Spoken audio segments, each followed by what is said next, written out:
That's nice. Okay.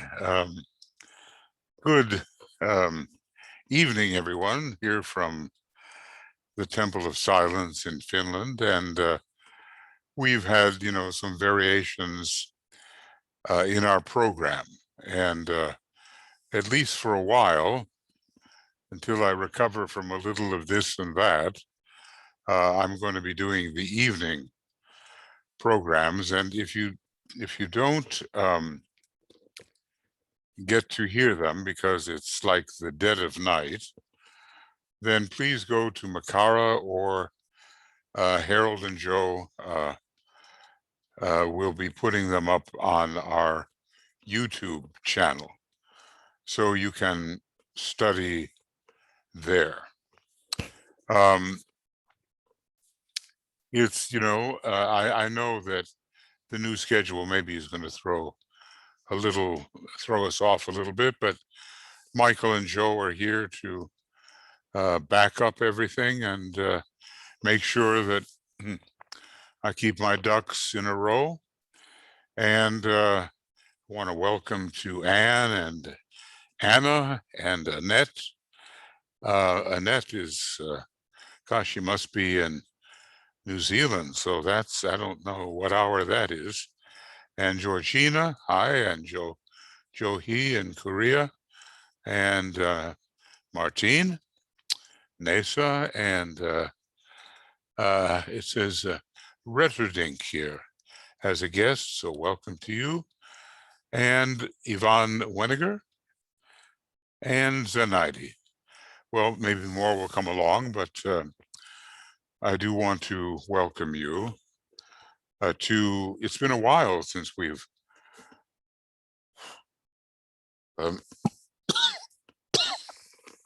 excuse me, worked on the science of triangles, and we'll maybe, I think we were supposed to resume on April 7th with a morning program, but now we have something different, and an evening program, and it's June 9th. Okay. Yeah, there we go. Okay, and I assume you can hear me.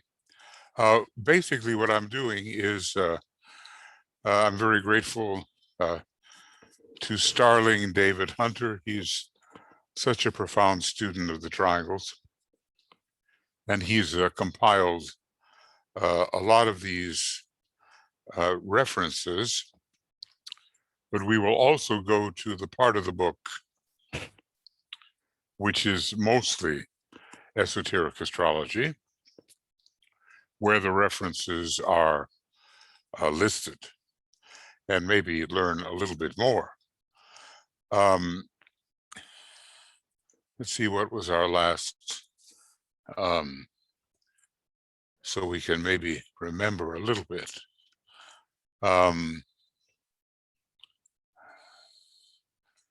The sign Leo, it says, is of paramount control in the life of the aspirant. Well, who is the aspirant?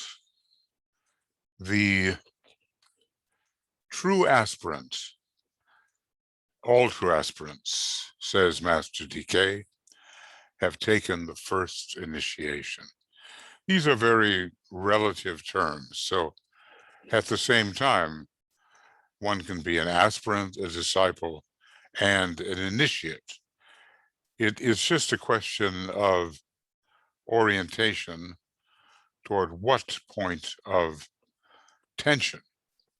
So many students of Master DK who stick with it, the majority of those students, being true aspirants, have taken the first initiation or are on the very verge of doing so. And Leo, of course, is a sign which has a tremendous connection with the first initiation, but also with the second and the third and the fourth and the fifth in different ways. I won't get into that because it's not so much about the triangles as it is about the role of Leo. Anyway, and may it be true of ourselves, he has to know himself through true self-awareness before he can know that divine spirit, which is his true self, and that I would say is the monad, and know also, just as the Christ does, his fellow men. It is said of the Christ that he knew or knows what is in men, what is in the human being. The boundaries have just dissolved away because of his tremendous power of identification. Oh, and by the way, a lot of you, I think, attended our virtual conference number 2. And I think, Michael, it is so that you've done quite a bit of editing on the programs, and now they are, some of them, available in more singular fashion. Is that correct? Yeah, most of them are like the entire astrology, rayology, all the workshops and the ceremonial are up, and the main conference is up Okay, soon. great. Yeah. It's been edited. I just am uploading and fixing it on the page. There's so much to learn from our overstuffed, overfilled conference of some 13 days. But as long as we have the opportunity to get together in this way and don't have to spend so much money to travel and hotel and all the rest, we might as well take advantage of the many excellent things that have been said and the direction in which we have been oriented to learn more and more about the ageless wisdom. Now, what Starling has here, he says, there's a triangle here, and he refers to it as the 3 persons of the divine Trinity, and I'm sure you can figure out which is which. Aries, the father, Leo, the child, oftentimes referred to as the son, but we might have here son or daughter, it makes no difference, the child, and Virgo, the mother. So he says Aries is the focal point of expression for the first aspect of divinity, the will aspect, and at at this time, more of that energy of the will, the first ray, pours through Aries than any other sign. Now, next, Leo is the focal point for the expression of the second aspect. And, Leo is connected with the heart, which has both a second and first aspect meaning. But if you're going to divide the fire signs into 3, it's obvious that Leo represents the central position. And there's more to it, of course. Master DK's knowledge is quite deep and extensive and detailed and inclusive. Okay, so he says that this is the case primarily where humanity is concerned. Interestingly, then, that's 2 of the first ray signs so far, Aries and Leo, but in this case, representing the so-called father and the son. and you'll find father and son. You'll find them on the logoic plane, the very highest cosmic subplane of the cosmic physical plane. Virgo is the focal point for the expression of the third aspect, just as it was in the previous solar system. The previous solar system was a major system developing intelligence, and the first part of that solar system was ruled by the sign Cancer, which has plenty of the third aspect. But the second part of that solar system was ruled by Virgo. Now, we're not exactly sure what rays Virgo principally transmitted in the second half of the last major solar system. Right now, well, look, the signs, the constellations, they have all the rays, but it's a question of what is particularly impactful from these constellational sign energies with regard to any particular solar system. And right now, it's the second and sixth ray, even though if we look backward, the foundation of Virgo, I feel, has very much the third and seventh rays. But anyway, active intelligence is represented by Virgo. And one of the mantrams for Virgo gives us the hint. It is not exactly an evolutionary mantra. It is a sort of a mantram which represents the status quo and not too much progress. Let matter reign. So in that sign, the highest function of matter is symbolized. What is the highest function of matter? Perhaps to be built into a form in line with the great divine plan, because the second ray is the form building aspect of divinity, and seventh ray to a certain extent, and the third ray rules the matter that is built into the form. So we have to see if there's anything further that the Tibetan has said here. And I think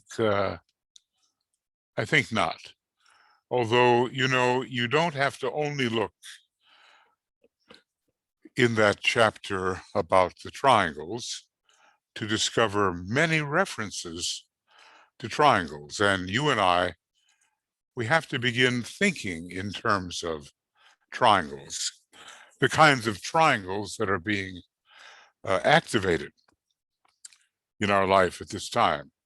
Now, what we're all aiming for, at least a temporary goal, is to have the great head center, the ajna and the alta major at the base of the skull, all activated at the same time and transmitting energy within itself, so that a significant healing triangle, also related to the third degree, can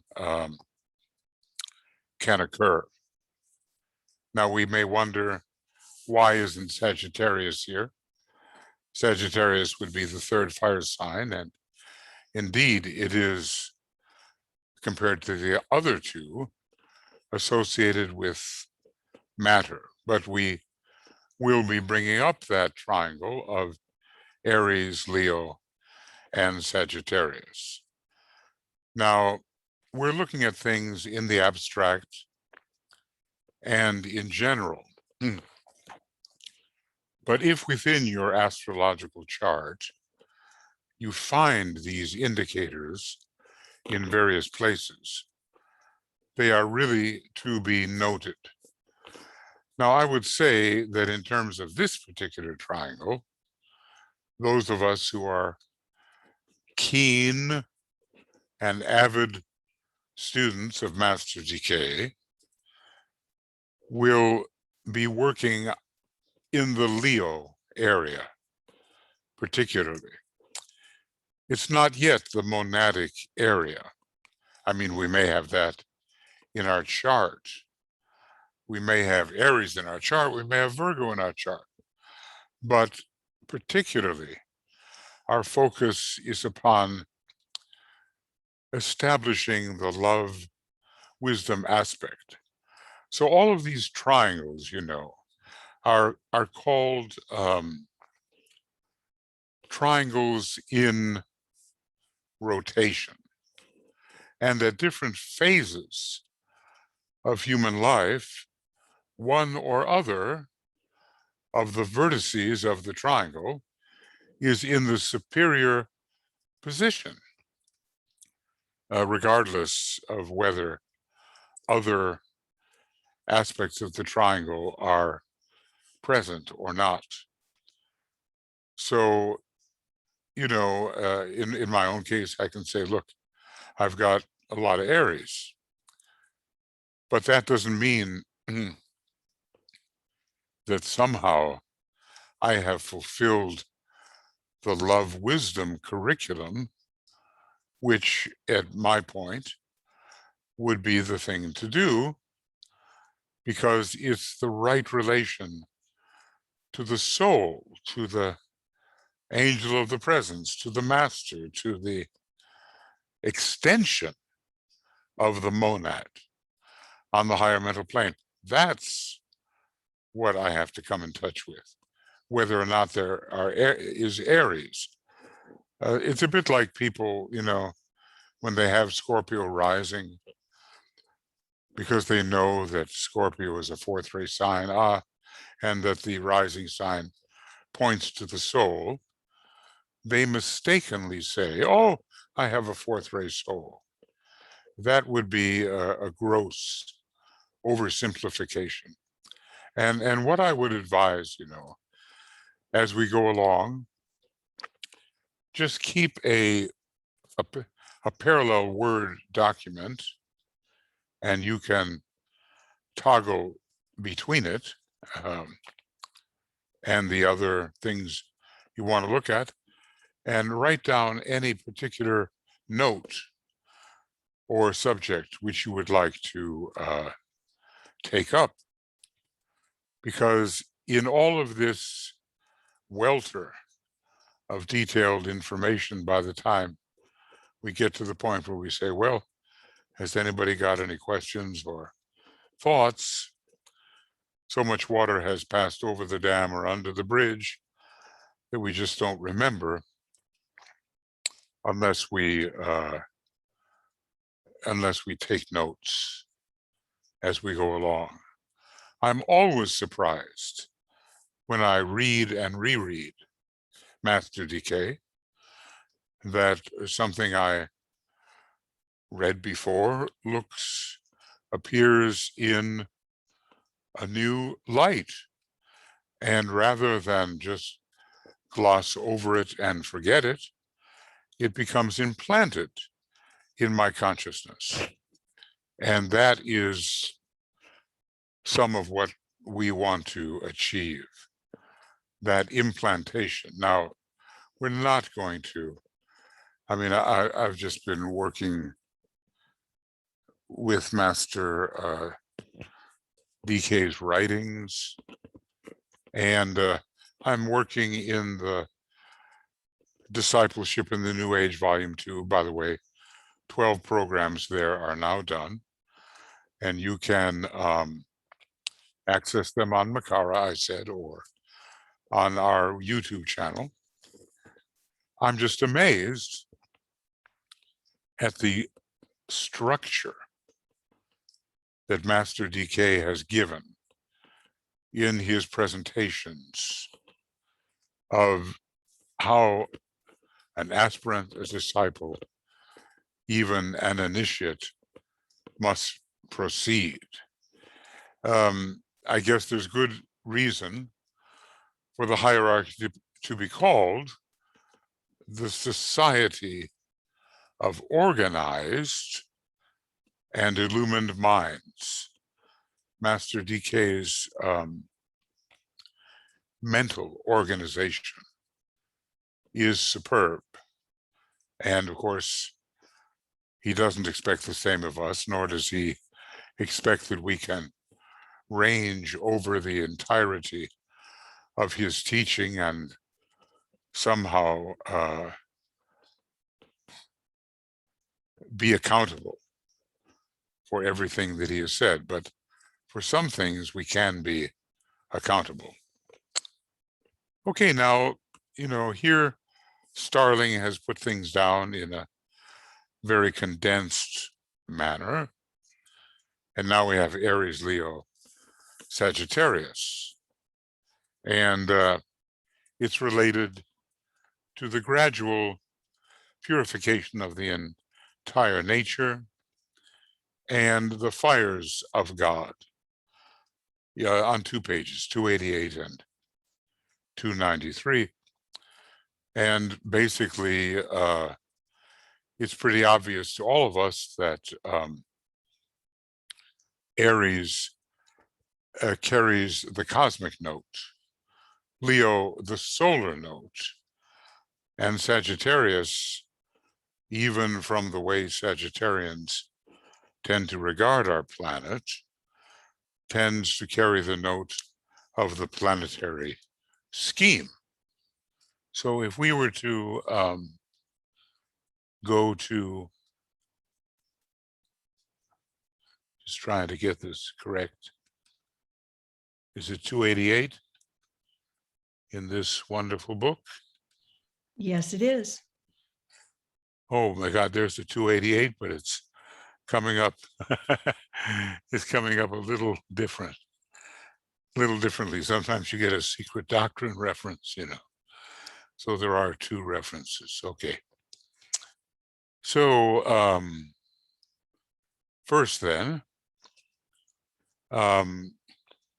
page 288, and maybe it'll tell us something about the gradual purification. Well, fire is that which purifies, and there's a wonderful reference to what fire is. I may have repeated it before, but it's in the rays and the initiations, and it's around page, I don't know, 82, somewhere right in there.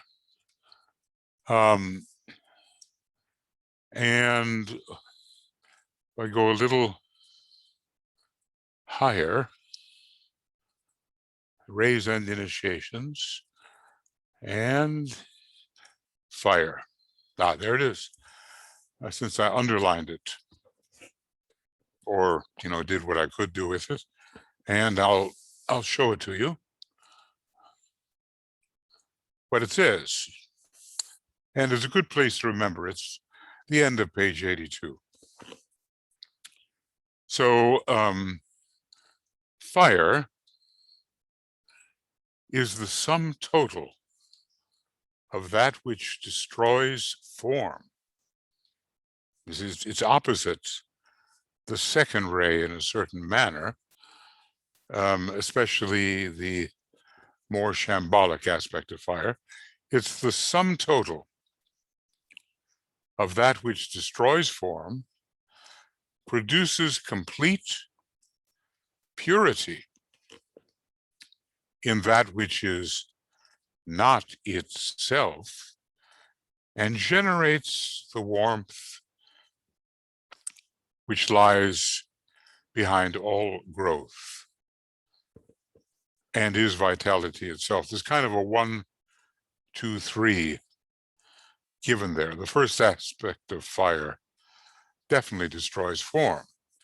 when you look at what comes out of Shambhala, the three qualities particularly, they are destruction, ray 1, purification, ray 2, and organization, ray 3.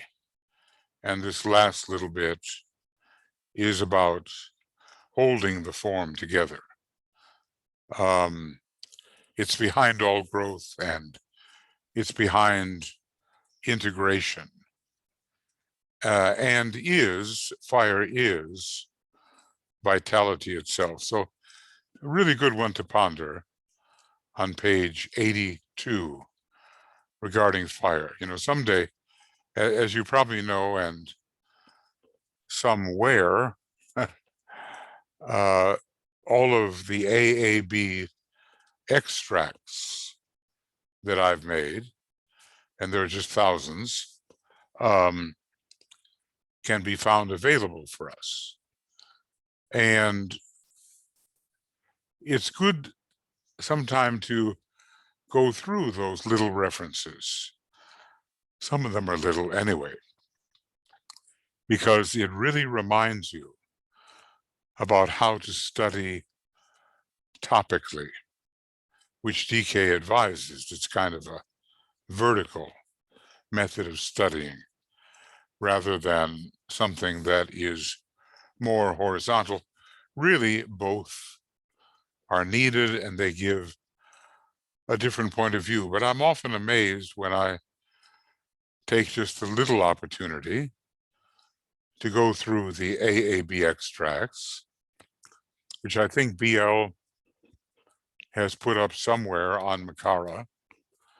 Joe, maybe you might know, where that might be found. Yes, I do. You have to go way to the bottom of the homepage, because when you click the link, it begins the download in a zip file of all of the files.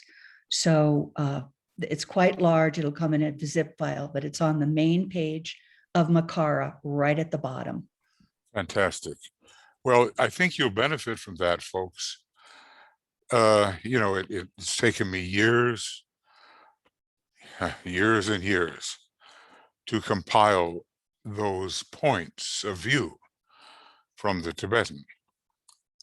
And of course, one is not ever completed with something of that nature. I'm not completed, and I never will be. But it gets things together in a topical manner so that you can really see many points of view regarding the same subject under your eye at the same time. I would recommend it, and just follow Joe's instructions. Now, I know we're somewhere here. Right. We're on page 288, and there it is. And let's just see if he says anything additional.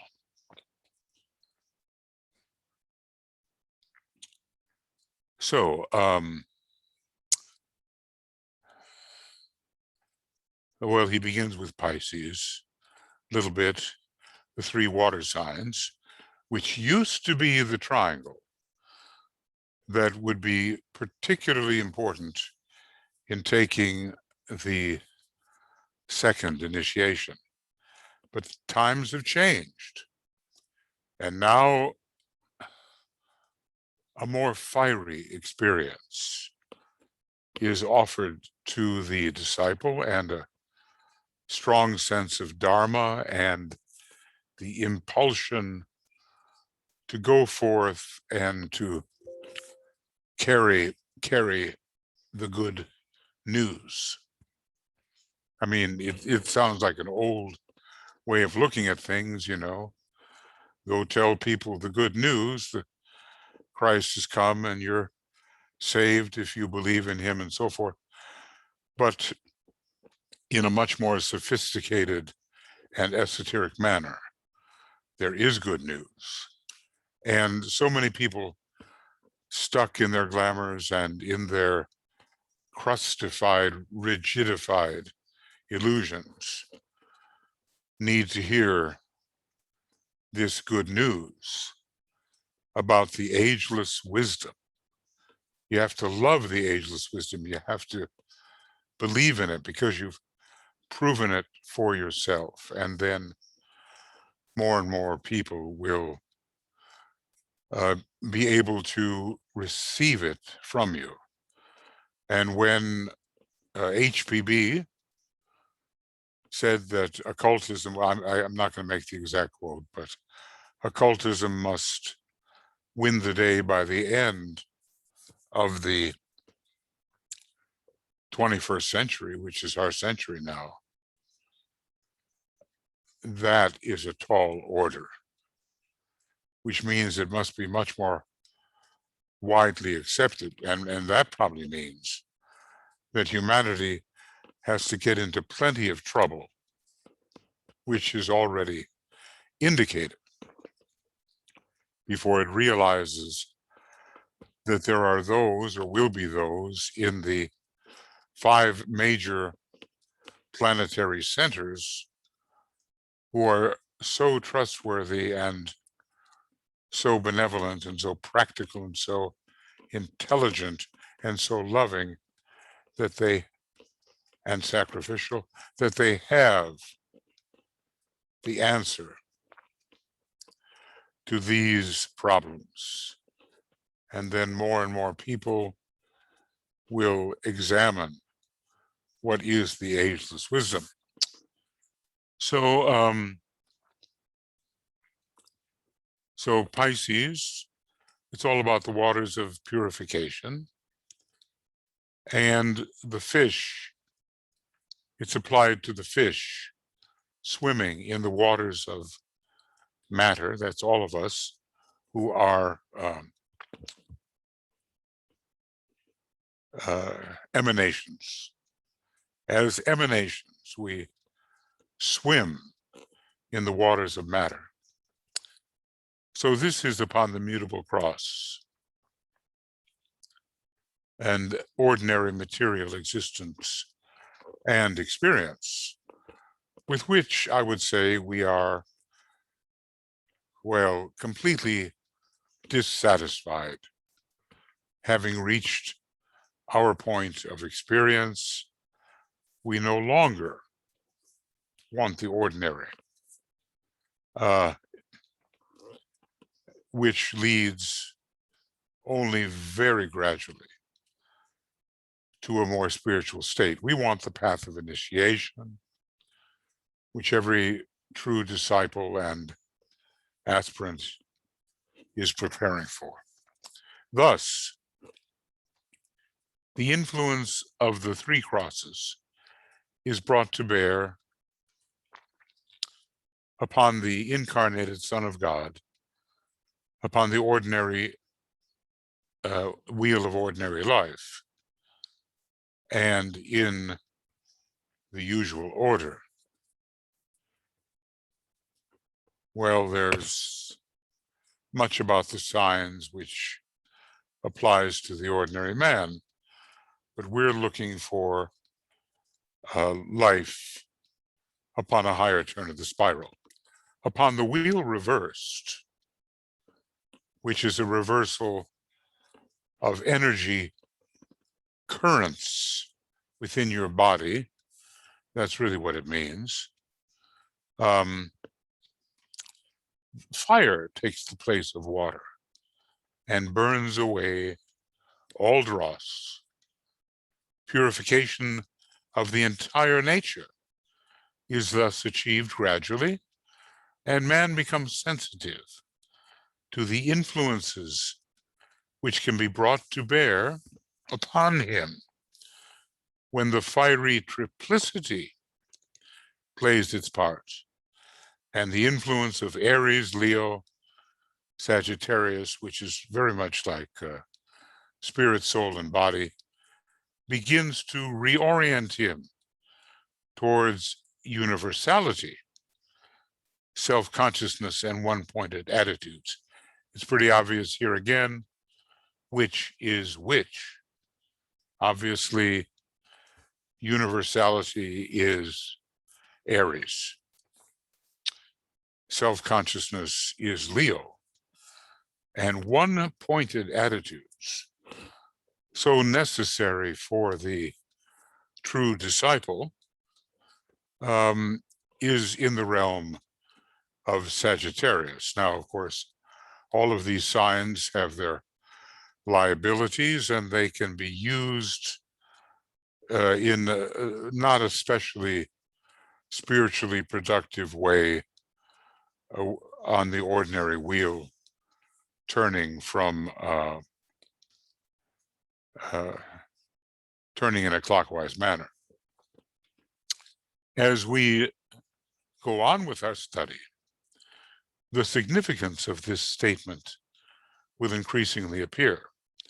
And you can ask yourself, well, let me go on just a little more to enlarge upon this little point that Starling has collected for us. I'm hinting at matters of spiritual and esoteric importance, he says, because this sign, Leo, is of paramount control in the life of the aspirant. And by the aspirant, we even do mean the initiate of the first degree and beyond. He has to know himself through true self-awareness, and we quoted this before he can know that divine spirit, which is his true self, and know also, what shall we say, the divine spirit of his fellow men, spirit to spirit, and discovering that there is but one spirit. So you ask yourself, you pause and you say, okay, let's start from closer to home. To what extent is my attitude one-pointed in a positive spiritual direction?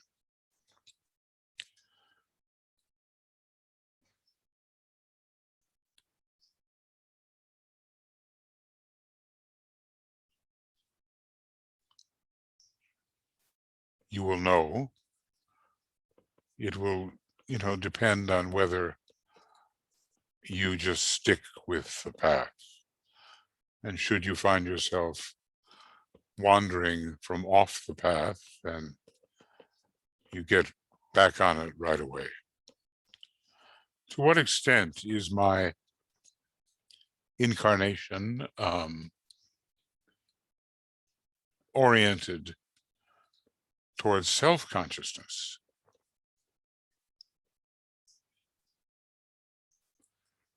Or have we somehow given up knowing the true self we are? So many people don't find the introspective method at all useful, and they cease to be the observer, which would make them ever more conscious of the self which they are. It's an earlier stage, of course.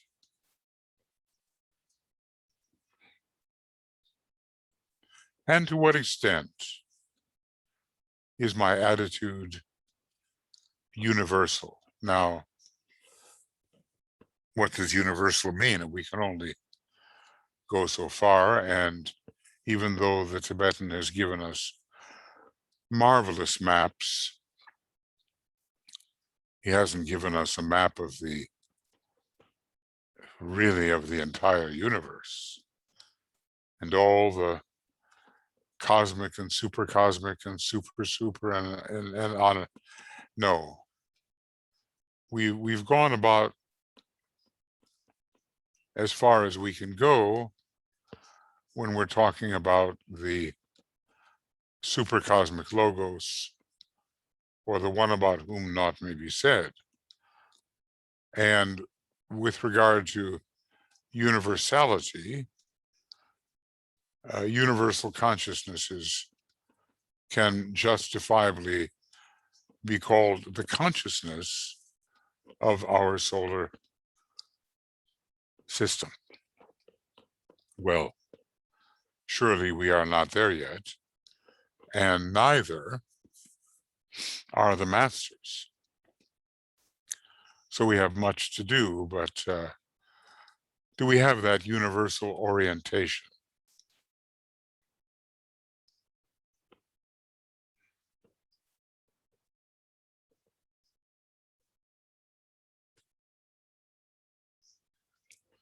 Do we think in those terms? Do we care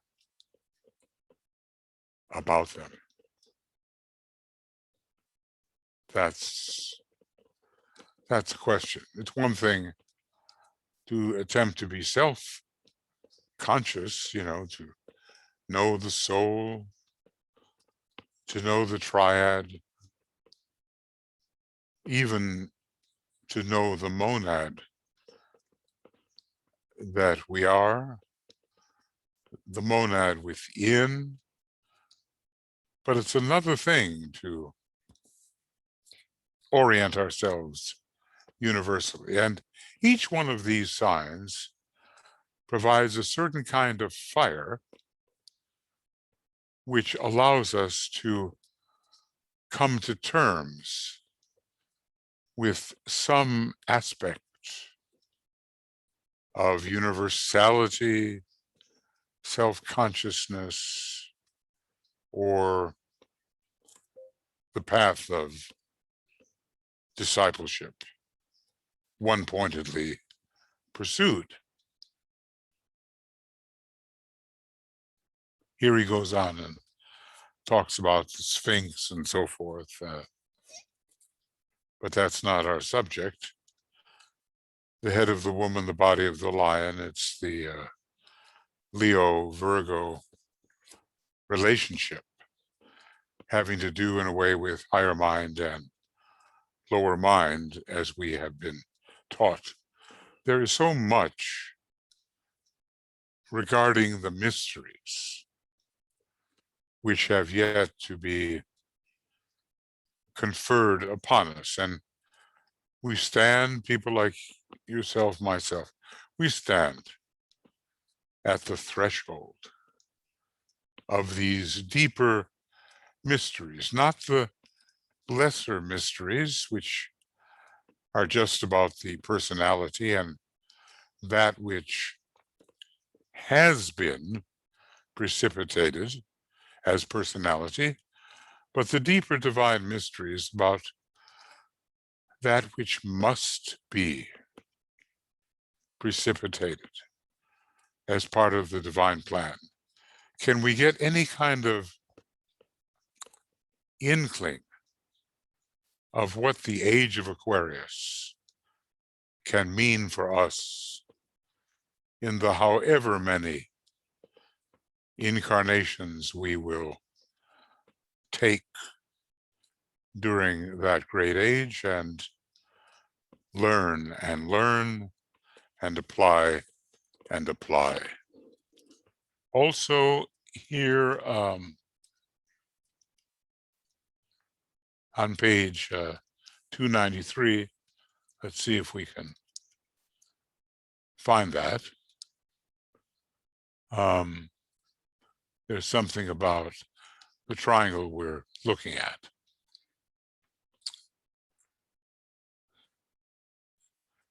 So 293.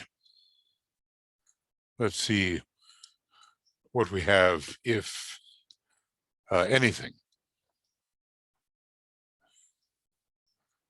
Okay, and this is again the Leo chapter.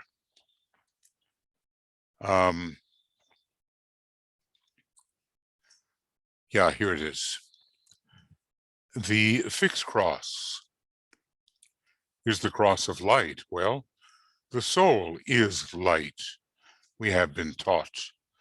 And when the soul focuses on whatever object it may be, that object comes into greater lighted relationship with other objects. The fixed cross is the cross of light, and playing through this cross all the time and emanating from Leo are the fires of God. Cosmic fire is all about the fires of God, isn't it? And the book that he tells us evades understanding except to the initiate consciousness. Cosmic, solar, and planetary. Producing what? Purification,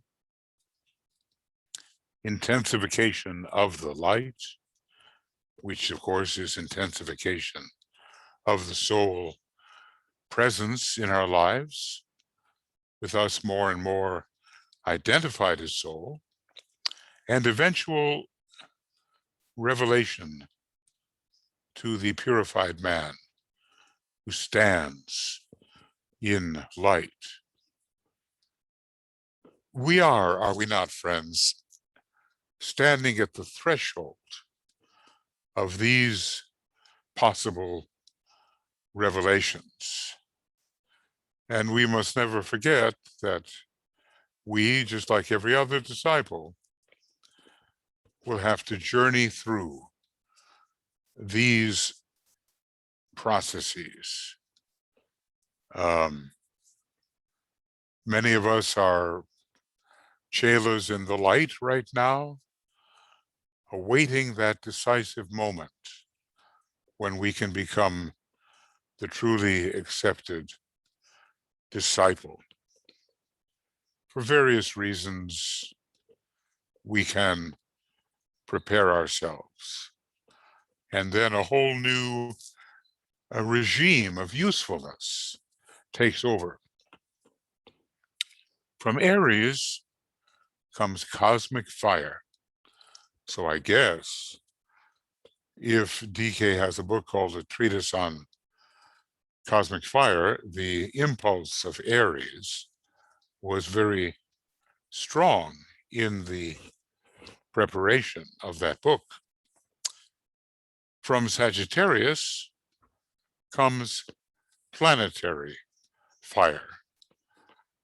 The will, the impulse to explore the planet and all the different emanations and forms of life, ever widening our boundary of planetary knowledge. And from Leo comes solar fire. Well, we expect this, right? And each of these fires, now think about this phrase, each of these fires clears the way by burning for the expression of the three divine aspects: spirit, Aries, soul, Leo, and body, Sagittarius. So every one of those three aspects of divinity will be in better shape, more able to fulfill a kind of destiny at a certain point of tension once the fire has burned. And when you look at your own astrological chart, you have to say, look, am I on the burning ground? Yes or no? What would it take for me to step onto the burning ground? What particular burning ground is it? Into what will it liberate me? See, the whole thing is about amazing potentials which lie immediately ahead because of the agency of fire. So such is the scientific basis of the yoga of fire. Now that's Agni Yoga. The first ray aspect of Agni Yoga, we've been told, is under the teaching of Master Moria. The second ray aspect of Agni Yoga is presented to us by the Tibetan. Basically, we have a ray 1 and a ray 2 presentation, an Aries Leo presentation. Had we been aware that in some way that probably is not so easy to detect, that the Tibetan has been informing us of a second ray approach to Agni Yoga. Anyway, behind the Agni Yoga lies the 3 fire signs. Such is the scientific basis for the yoga of fire applied by the fully self-conscious man, I guess Leo is involved, to the reflection of the 3 divine aspects in the 3 worlds, that is, through the personality. These are the 3 modes of divine expression in these 3 worlds. Such is the significance of the fact that it will be found that before the door of initiation lies the burning ground, which all disciples and initiates must tread. Are you treading now a burning ground? The final burning ground, of course, is also ruled by Leo, and it's probably leading to the 5th initiation. The Leo subject treads this burning ground with will and self-effacement. The will comes from the first ray aspect of it, and the self-effacement from the second ray. When he has reached full self-consciousness and mental integration, because Leo is definitely connected with the mental factors, bringing in also ray 5, and when he has attained personality effectiveness, then he treads the burning ground. It, undeterred by pain.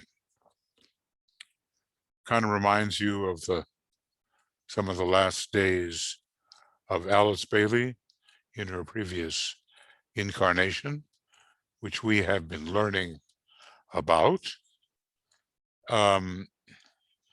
And she had very many medical problems. But she was determined to go ahead no matter what.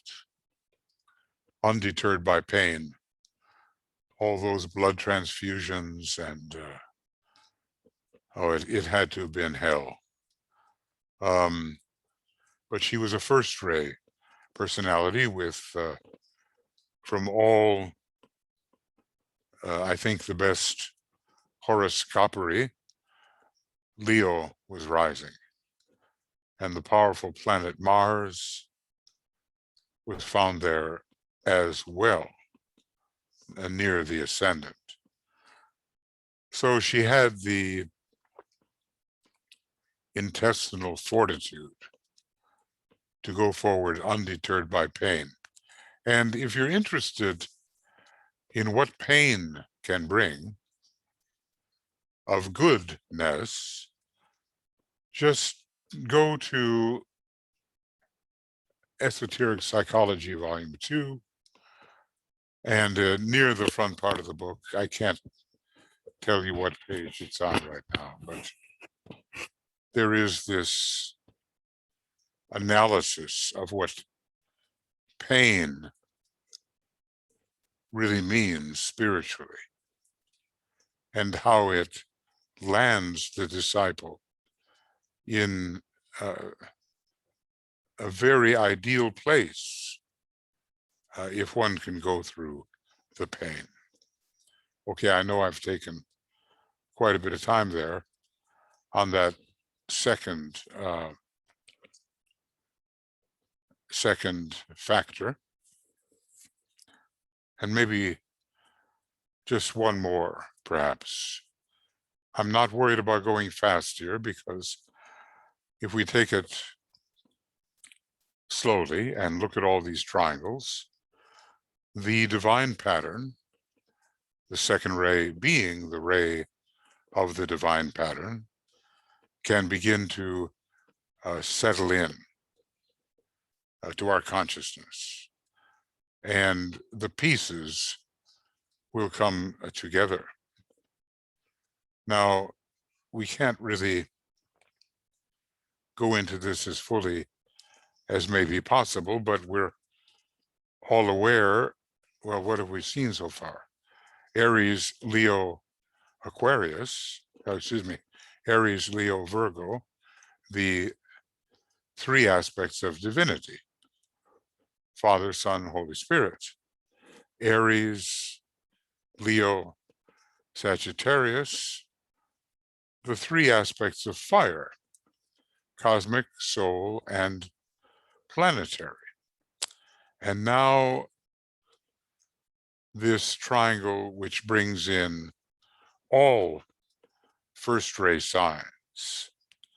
Now, that's page 423. We can't get into a 9-page section here, where he basically is going to tell us that Aries is the will to create, Leo is the will to fulfillment, and Capricorn is the will that conquers death. In that section of Esoteric Astrology, he's going to deal with those matters. But when looking at the constellations and therefore signs, which are the conduits of the various rays, we're going to see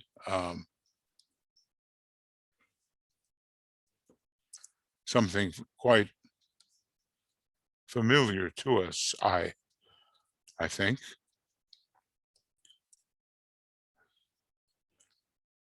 And this is not even the complete chart, because the hierarchical rulers are left out of it.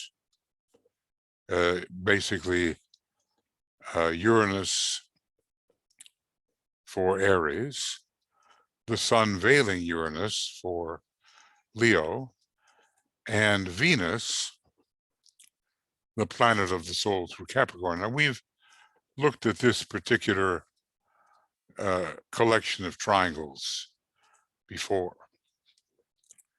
And you have to look at the hierarchical rulers to get some kind of idea about why all of these signs, constellation signs, should be conveying the first ray. Well, it's Uranus.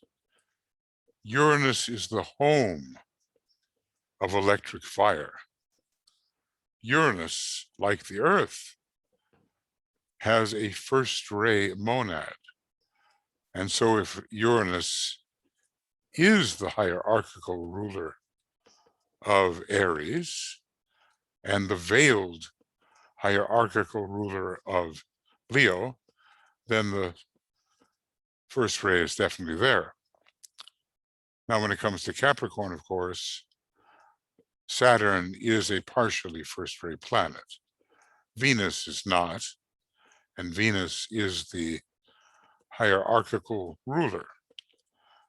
But Capricorn itself is carrying, it's a massive triangular constellation and is responsible for imparting the third ray to disciples. If we look into the sky at some time when it is available, it's just a huge triangle. So maybe we'll get the first ray from Saturn, because again, death is ruled by the first ray, and the will that conquers it is ruled by the first ray as well. So first ray is coming through Capricorn, at least as a constellation, and through Saturn, but not so much through Venus, which is more a planet of the love wisdom side. Okay, well, I think I'll have to examine this, whether it would be worth looking at the will to create, the will to fulfillment, and the will which conquers death. Think of it, with Cancer, there is emergence into the realm of death, because the consciousness is cut off. The higher nature of consciousness is subdued. The gate into life of those who must know death, as all of us must, because of our agreement to follow a great pilgrimage of redemption. But Capricorn is different. The will into life of those who know not death, or who know death. It is a liberating energy, and Capricorn is found prominently placed at all the first 5 initiations, and who knows beyond that, perhaps as well. So that's as far as we will go today in the discussion of the triangles. And, you know, this, I can't exactly tell you when the next signs of triangles will come up. I'm not quite able to do things as frequently as I could before. But if I get to feeling, you know, a little better, I may be back able to do that. So this is program number 98, and the program 99 begins sometime. I don't know if Joe or anybody knows when it is, but I just want to call it the XX of June or July. And for the time being, it will be an evening program. I'm trying to, Dewey and I are both trying to develop a new schedule that will allow us to be most effective in covering the range of subjects that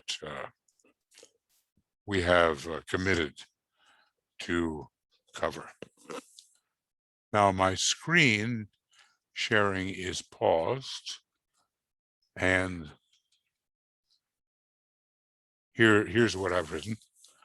So I'm breaking the Aries, Leo, Capricorn, and I will study this 613 to 622 and see.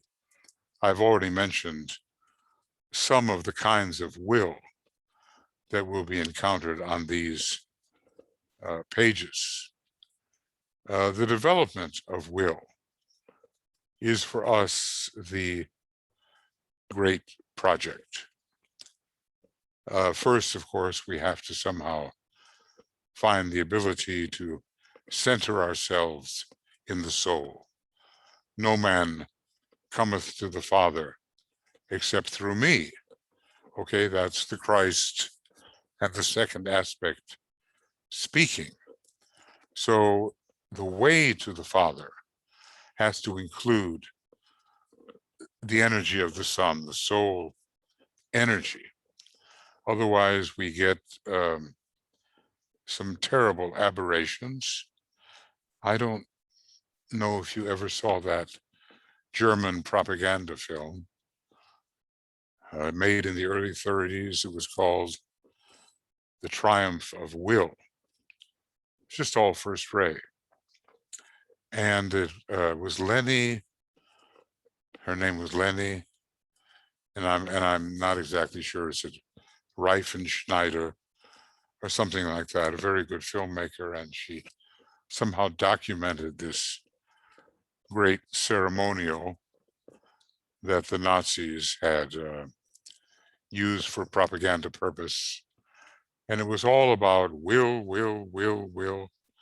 and the love was not there. Now, that's not how the Christ wants us to approach, obviously. It's far too dangerous.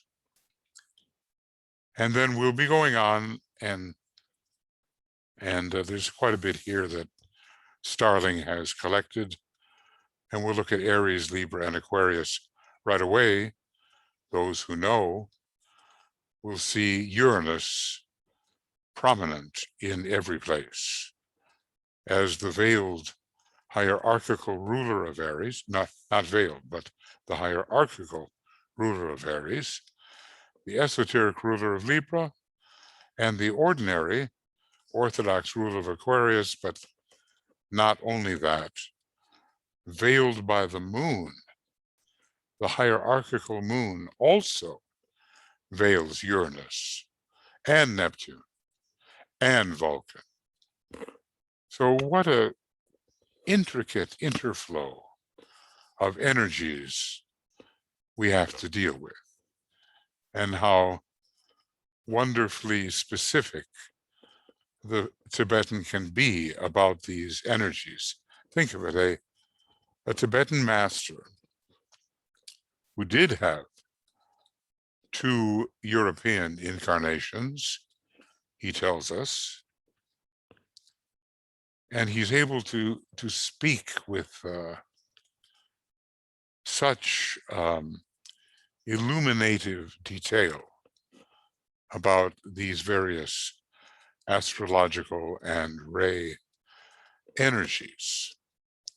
We have a lot to learn from him, but still we have to remember that looking for the essential, he has said the reappearance of the Christ and the formation of the new group of world servers are the 2 most important points that he has to convey to us.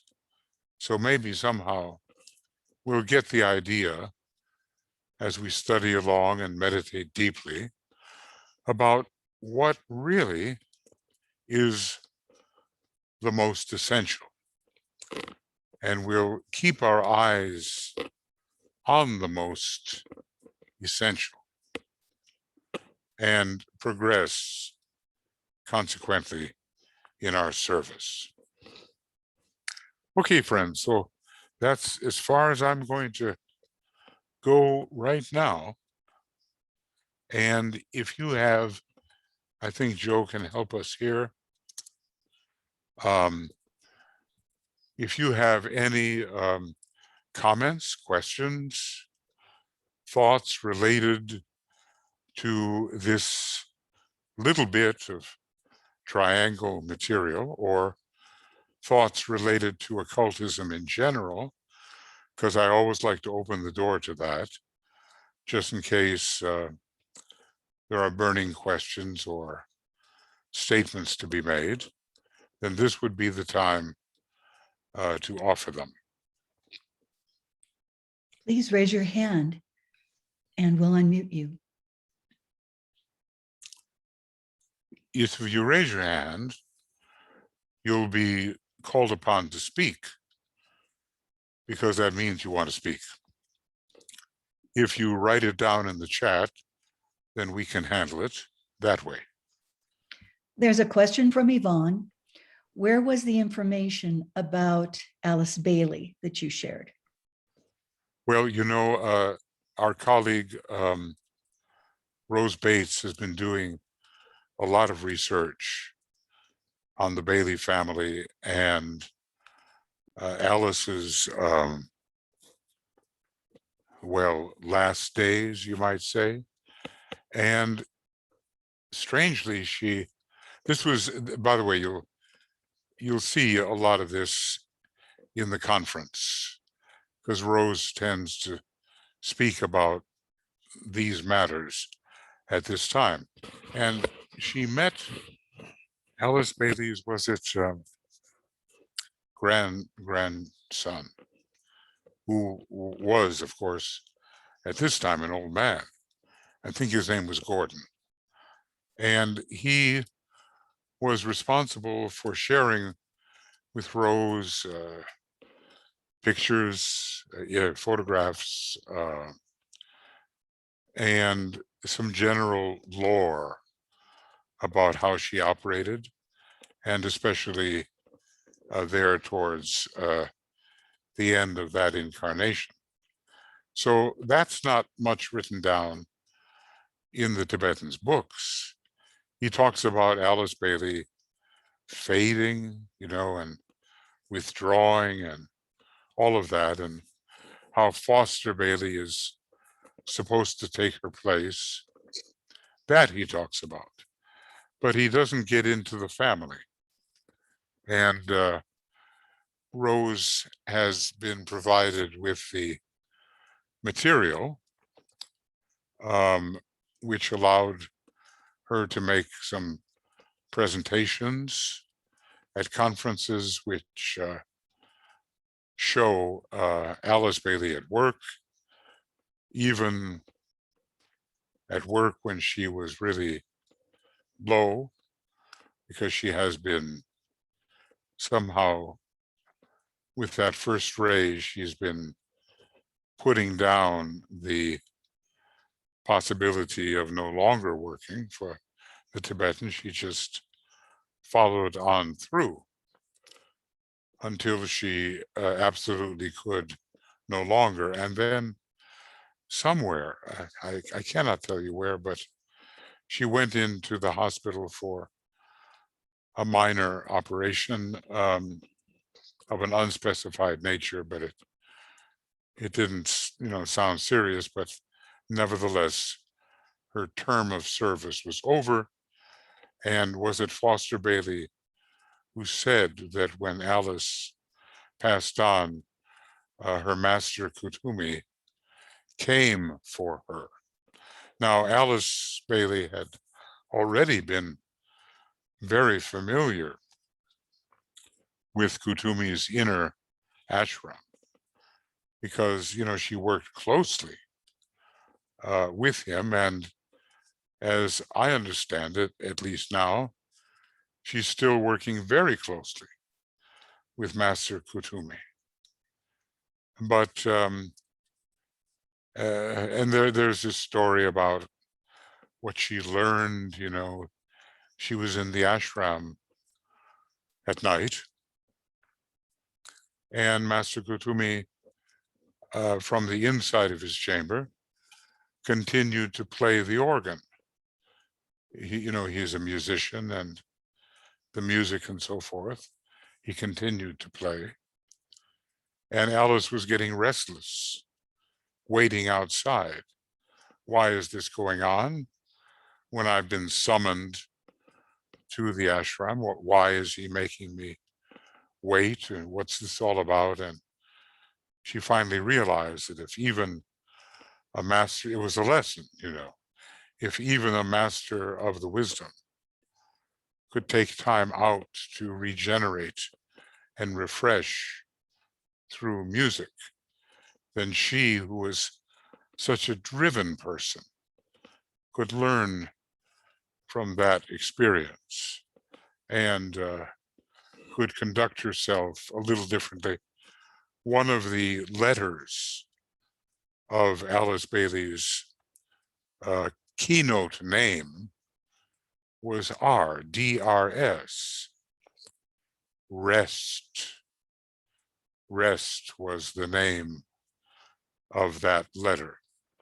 Detachment, rest, and skill in action. Those were her three keynotes that she had to develop. Anyway, Master Kutumi, as she was passing, the story goes, came for her. And Rose has done an excellent job in collecting some of that family lore, that this coincidental connection with her grandson made possible. I think that's all I know, and maybe all I can say, but as said, if you want to check up on her talks at the last two virtual conferences, and maybe even before that, you can do that and get some idea of what she was conveying to us, if for some reason you missed it. Okay. What else, Joe? I am not seeing any other comments in the chat, and I'm not seeing any hands right now. Okay. Tuya is with us in the participant side, and I wondered if she was going to be promoted. Well, I'm not sure. Oh, she's co-host now. Yep. There she is. Okay. We've been having a really busy time around here. I'm fluently listening. What did you say? What did you say? I'm fluently listening. Ah, okay. Oh, okay. Yeah. Well, look, friends, the Tibetan is not easy. And I wonder if there's any of us who has managed to cover the full teaching that Master DK gave. I wonder, because it's so voluminous. And then comes the question about how we will apply it. But we have to spend our time, and I encourage it, and I don't know how many of you do it, but we have to spend our time studying. Now, maybe you're going to study along with some of the videos that I've made, and that will count for study also. Or maybe you're simply going to read what the Tibetan has written. I think I've offered now externalization of the hierarchy. These are video commentaries. Letters on occult meditation, video. The last 100 pages of Cosmic Fire or so, video. The last half of Rays and the Initiations, video. Working now on discipleship in the New Age, video. And in addition, and then many sections from the old commentary of Esoteric Psychology #2, video, plus the book, the book called The Egoic Lotus, which is quite voluminous, and it's a video, but it's taking what the Tibetan has, but not going line for line. It's a different type of approach. You can study all that. I may have left some things out, I'm not sure. Oh yes, Esoteric Astrology, line for line, word for word, video. And in addition to all that, a number of these books have written detailed commentaries, like the first 1,000-something pages of Cosmic Fire and the first, what is it? Oh, I forgot another video, a treatise on white magic, complete book, video, okay? But if it's not done in video, there are other books that are fairly meticulously laid out in a written form for study. And part of that, in the raised initiations, you'll find that. And you will find that also the first part of Cosmic Fire and Initiation, Human and Solar, all written out quite meticulously in maybe a certain form, which is not as associative and spontaneous, but which is meticulously handled. There's plenty to study, friends. And I just have to emphasize that we've got about 4 years left before the Great Conclave, and the need to study at this time is profound, so that Master DK, by whatever means he chooses to do it, can begin to offer the third installment of the teaching. And of course, all the while, our meditation is going to deepen.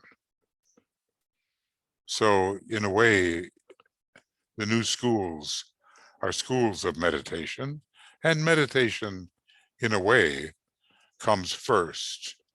It's the first ray aspect of the triplicity, including second ray study and third ray application in service.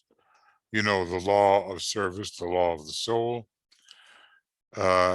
is the third law. So you have plenty to keep you busy, and it's not like it's unimportant.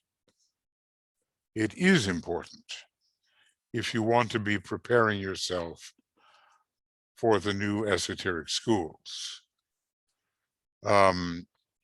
They will be appearing in the decades and centuries ahead. And that whole big section, starting around page 299, that is written out in a meticulous fashion with written commentary from Letters on Occult Meditation, and it's all about the new esoteric schools. And there is also the video, which is different, okay? That's all I can say. And then you have the opportunity to listen to the first part of the Glamour, a World Problem series of programs, which are always a video explanation. So don't shirk the opportunity that now exists before you. And if it takes a little extra from you now, that extra will be worth it in the long run. Because really, this is a great transition into the third bridging aspect of the teaching for which we are preparing. And who knows what the great conclave will bring? We don't know. But the deeper we meditate, the more inclusively we study, and the more we manage to apply what we study, the better for everybody, ourselves and everybody we are able to help. So that's my little kind of pep talk, use these years, these 4 years, and study. Now, in addition to that, we have our Ask programs. Tuya is mostly doing the meditations on those, and with many quotations from the reappearance of the Christ and other things on money and triangles and so forth. And there's much to be learned there. So that's yet another opportunity. Plus our beginning work on Shambhala, on the right care of the animal kingdom, and on the Esoteric United Nations, how we can support that whole idea internally. And I know, Tuya, I'm forgetting something.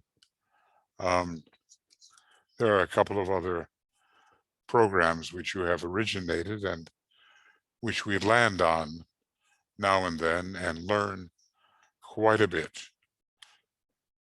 So capitalize, my friends, upon the 4 years, a little less than, remaining until WASAC 2025, and towards the new group of world servers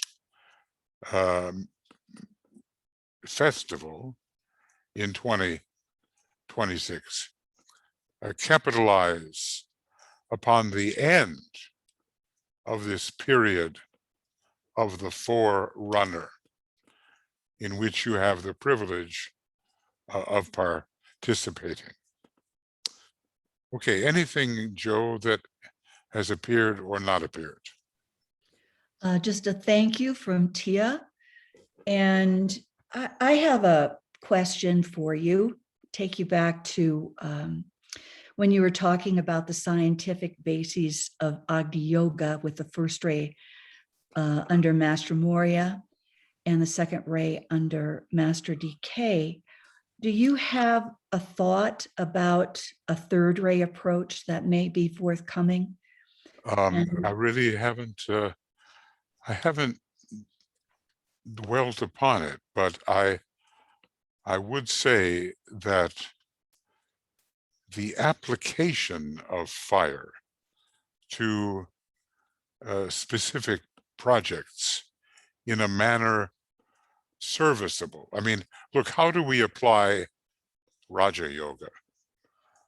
It is meant to be applied, and there are 4 different books by Patanjali, and it's largely a second ray, fifth ray presentation.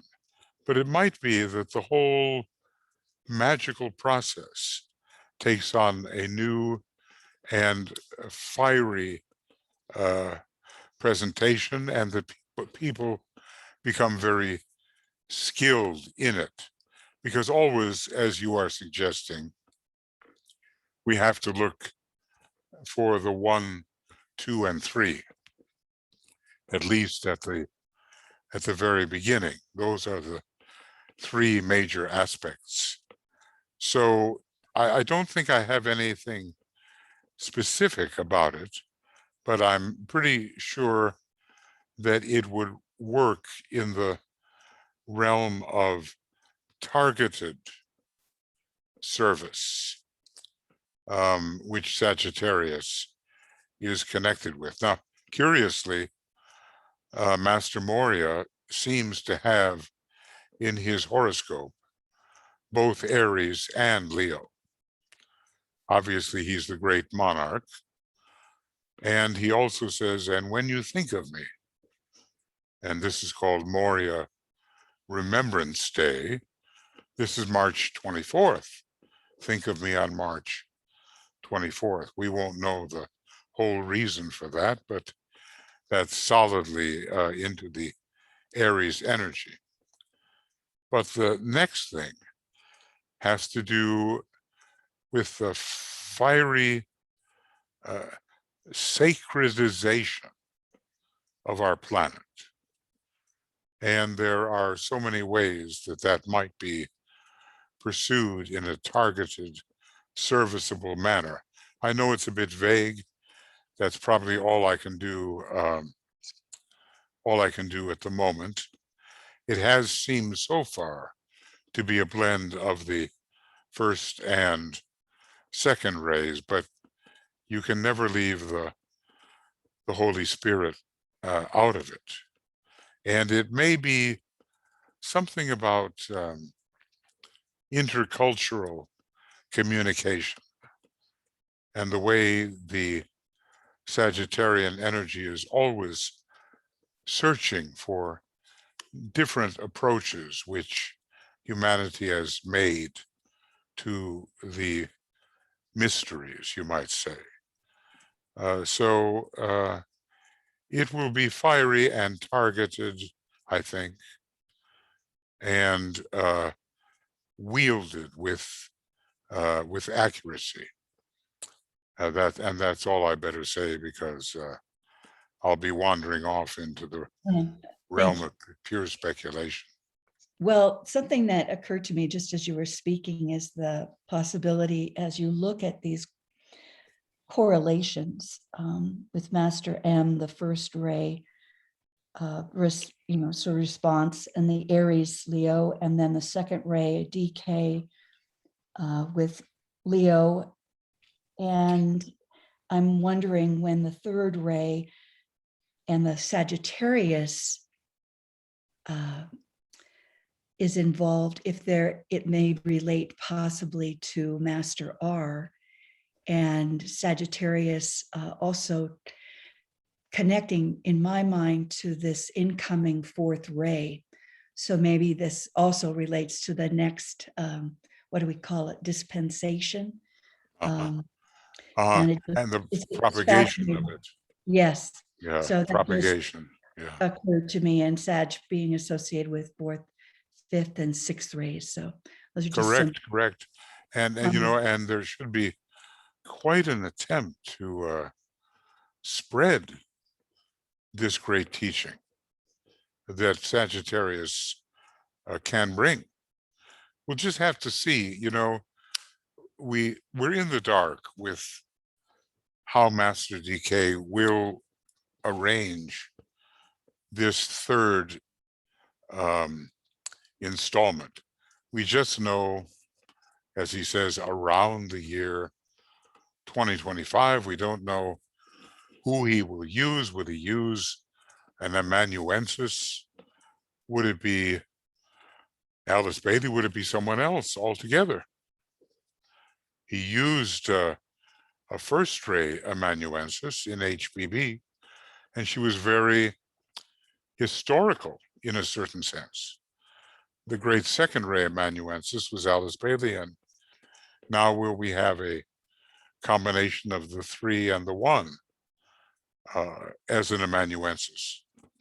Or will he just have a very good computer and be able to talk to himself? I don't think that is the probability, but there's that funny program called dragon, naturally speaking. Keep on thinking Master DK should get a hold of a program called Dragon of Wisdom, naturally speaking, and handle it easier.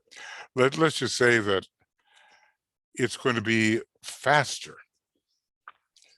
I think the propagation of this particular dispensation will be more bridging into the triad and faster than the others, simply because of the technology which we now have. Just imagine, in those old days what Alice Bailey had to go through with her own special symbology, and then typing, and then correcting the typing and all that. I'm sure people whose age is that of yours and mine remember using whiteout and correctotype, and maybe slowed down by a factor of 100 compared to what we can do now. So things can speed up. We do know Sagittarius is associated with speed, even if we talk about how people drive, So maybe it will be a third installment, which will be very concentrated and available for many, let's say, sooner rather than later. Anyway, we have this to look forward to, and I'm sure that for many people who are here and are working with the Tibetan now, that they will have involvement with this third installment. Thank you. Yeah, thank you. Is Not- there anything Not seeing any more chat comments or hands up, so else? Hands up, hands up. this will be posted on Makara in probably 5-6 hours, and also will be up on YouTube. And I just like to comment to this group, if you're having difficulty finding all the references that Michael listed on YouTube, we just remember that only the video and audio references, the recordings are on YouTube. And if you're having difficulty finding or locating anything, please don't hesitate to email us and we'll send you the playlists links. That's great. That's great. Yeah. YouTube takes the images, It doesn't, if I'm just doing something in purely written form, YouTube will not take it. But if I'm making a video of the written form, then YouTube will take it. So, try to realize the opportunity which now lies before you. Because I don't think we really do realize it. And I question myself often, do I really realize what the opportunity of these closing years of the era of the forerunner can bring? About what will be new, we just don't know, do we? There have been a lot of false presentations. People have a nice, active, subconscious mind, and they think if they begin to write something, then it's from the master and so forth. But, that kind of work is in you to begin with. You may be intelligent, you may say something of value. It's just not the master. Even Initiation, Human and Solar, a little book by comparison, and yet filled with material that who but a master could provide, and have it ring the bell of coherence and logic, reasonableness, and so forth. There's a lot of preposterous stuff. We're told the teachings of the ages will be shouted from the rooftops, but along with that comes a lot of the work of Bucyrus in Gemini, the false teacher, who is just making things up, basically. And it doesn't lead you anywhere. So try to have the discrimination about what really is of value, what is essential, what leads really to your spiritual unfoldment and the unfoldment of your groups. Develop that quality from the third subplane of the mental plane, spiritual discernment. And then you can get on to the other factors as well. Response to group vibration and spiritual telepathy and so forth. For us, a lot of us, these are just words until we really begin to develop what they are. So please take seriously your opportunity and put it on the front burner, as it were. There's a lot of things one can do with 4 years and beyond, and make sure that what is done is of the most essential. And then I don't think any one of us will be sorry about it. Okay, so as Joe said, where these things will appear, and whatever our next appointment may be, we'll continue pretty much with ongoing triangles and trying to understand this great science of relationships, science of relations, which I think is one of the utmost of the sciences. And here DK presents it to us pretty much in astrological form, till we get such a feeling for these qualities that their interplay, their merging, their blending, their results, it begins to become a reality to us, a reality. And that's different than just a lot of words. Okay, so all of us on the communications team, we send a lot of love to you and encouragement, and we keep moving forward the best we possibly can. And that will be it for today.